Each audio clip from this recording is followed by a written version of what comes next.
Assalamualaikum warahmatullahi wabarakatuh. Salam, Om Swastiastu, Namo Buddhaya, salam kebajikan, dan salam sejahtera untuk kita semua. Perkenalkan, nama saya Kamal Farizul Haq dengan NIM 24010400206. Saya dari program studi Ilmu Komunikasi dan Fakultas Ilmu Sosial dan Ilmu Politik di Universitas Muhammadiyah, Jakarta. Pada kesempatan kali ini, izinkan saya untuk membahas teori komunikasi dalam ilmu komunikasi serta mengkaitkannya dengan fenomena yang terjadi di masyarakat. Video ini dibuat sebagai bentuk dari ujian akhir semester untuk mata kuliah pengantar ilmu komunikasi yang diampu oleh Bapak Daniel Handoko, SIKOM, MIKOM, PDH.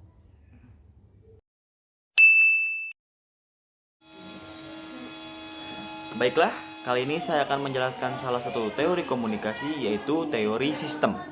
Dalam komunikasi dikembangkan oleh Ludwig von Bertalanffy di tahun 1949. Definisi teori sistem adalah kerangka konseptual yang menganggap komunikasi sebagai sistem yang terdiri dari komponen-komponen yang saling terkait dan berinteraksi. Lalu ada komponen-komponen sistem.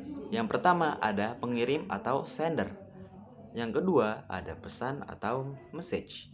Yang ketiga ada saluran atau channel. Yang keempat ada penerima atau receiver.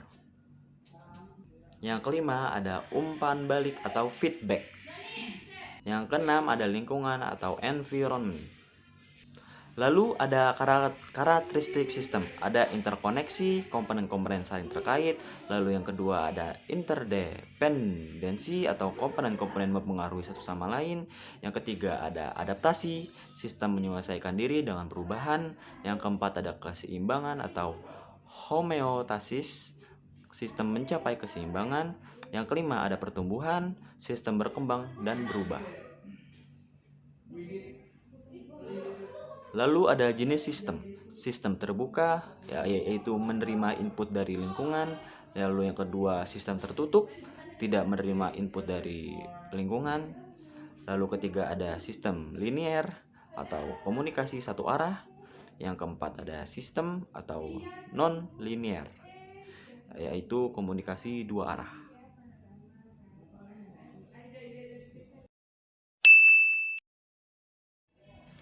Lalu selanjutnya ada teori postmodern. Teori postmodern adalah gerakan intelektual yang menantang narasi besar, naratif, dan struktur sosial, politik, dan budaya modern. Dalam konteks komunikasi, teori ini menolak konsep objektivitas dan kebenaran absolut. Lalu ada karakteristik. Yang pertama ada relativisme, yaitu tidak ada kebenaran absolut. Yang kedua ada pluralisme, banyak perspektif dan interpretasi. Yang ketiga ada fragmentasi, masyarakat terfragmentasi. Yang keempat ada keragaman, menghargai perbedaan budaya dan individu. Yang kelima ada kritik terhadap struktur kuasa. Nah, lalu ada dampak pada komunikasi. Yang pertama ada komunikasi tidak lagi linear, komunikasi menjadi lebih kompleks. Lalu ada munculnya berbagai perspektif atau pluralisme dalam komunikasi. Yang ketiga ada kritik terhadap media massa, mengkritik kontrol dan dominasi media. Lalu ada pentingnya konteks budaya, memahami konteks budaya dalam komunikasi.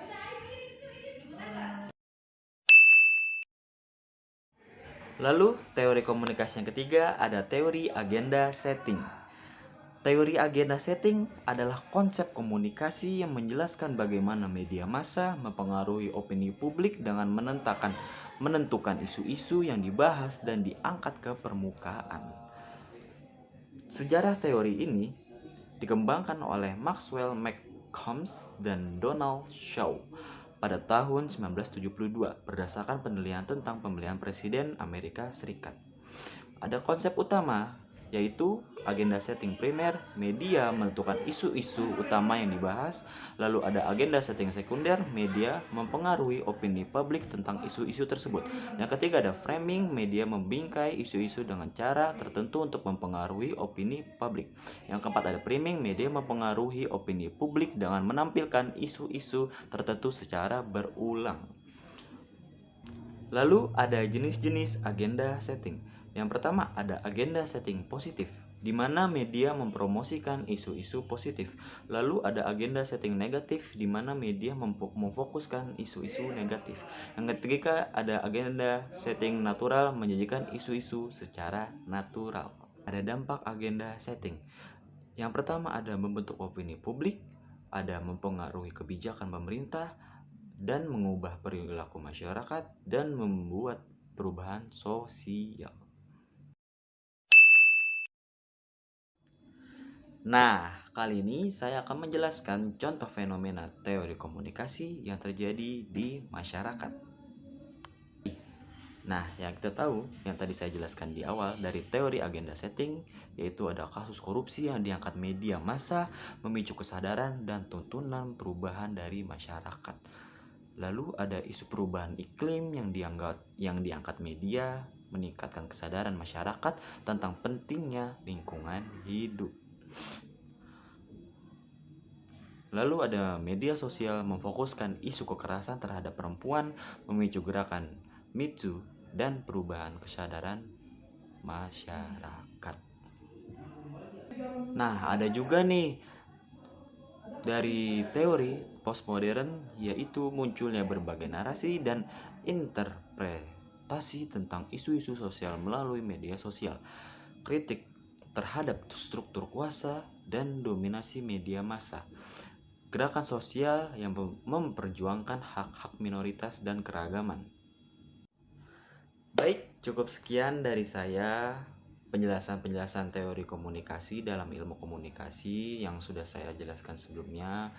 Saya mohon maaf sebesar-besarnya jika ada salah kata atau kurangnya informasi atau kurang lengkapnya informasi. Ya, kurang lebihnya mohon maaf. Datangnya dari Allah, kebenaran dari Allah. Saya mah hanya manusia biasa yang banyak salah, kurang lebihnya mohon maaf. Wassalamualaikum warahmatullahi wabarakatuh.